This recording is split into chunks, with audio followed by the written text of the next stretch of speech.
Liquor కేసులో money landing జరిగిందనే ఆరోపణలు అప్పట్లో ఒక రాష్ట్ర సీఎం కేజ్రీవాల్ను, సీఎం కేసీఆర్ కూతురు కవితను సిబిఐ అరెస్ట్ చేసింది.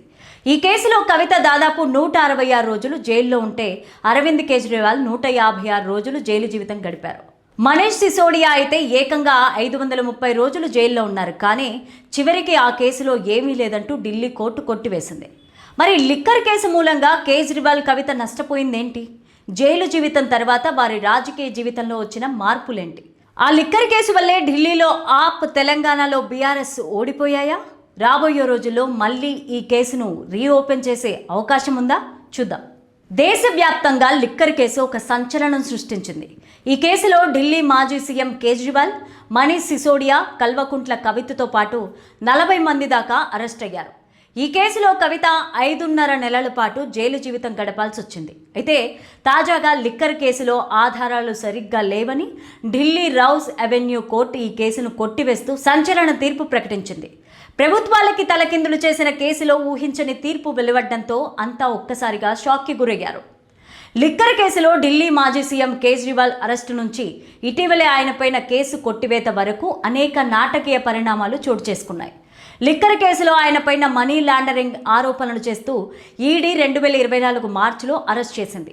అంతకుముందు కేజ్రీవాల్కు కోర్టు 9 సార్లు సమన్లు జారీ చేసినప్పటికీ ఆయన హాజరు కాలేదు. కానీ కేజ్రీవాల్ జైల్లో ఉండగా పార్లమెంట్ ఎన్నికలు కూడా వచ్చాయి.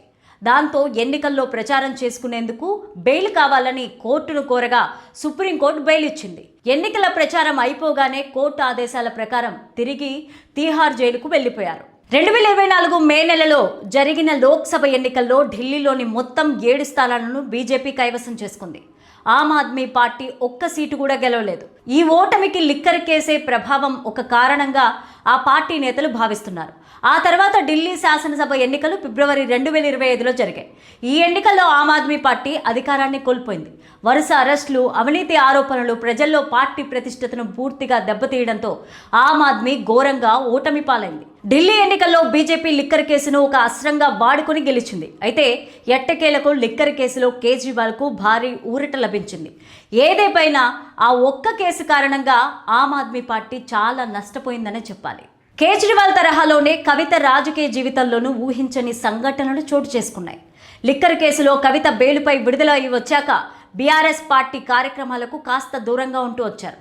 అయితే తన అరెస్టు పైన పార్టీ నుంచి తగినంత సపోర్ట్ లభించదనే భావంతో హరీష్ రావు, సంతోష్ రావులపైన కవిత పలు ఆరోపణలు చేశారు. సొంత పార్టీపైనే కవిత చేసిన వ్యాఖ్యలు తీవ్ర వివాదం లేపడంతో పార్టీ అధినేత కేసీఆర్ ఆమెపైన సస్పెండ్ వేటు వేశారు. కన్న కూతురుపై కేసీఆర్ సస్పెండ్ వేయడం పైన దేశవ్యాప్తంగా చర్చనీయాంశమైంది. అలా తండ్రి కూతురు కూడా విడిపోవడానికి లిక్కర్ కేసు ఓ కారణమైందని చెప్పాలి. తాజాగా ఢిల్లీ రౌస్ అవెన్యూ కోర్టు ఆ కేసును కొట్టివేయడంతో అంతా ఊపిరి పీల్చుకున్నారు. కేసు కొట్టేయడంతో కేజ్రీవాల్, కవిత భావోద్వేగానికి గురయ్యారు. బీజేపీ కుట్రలో భాగంగానే ఈ అరెస్టులు జరిగాయని వారు ఆరోపించారు. దమ్ముంటే బీజేపీ ఇప్పుడు ఎన్నికలు నిర్వహించాలని కేజ్రీవాల్ సవాల్ విసిరారు.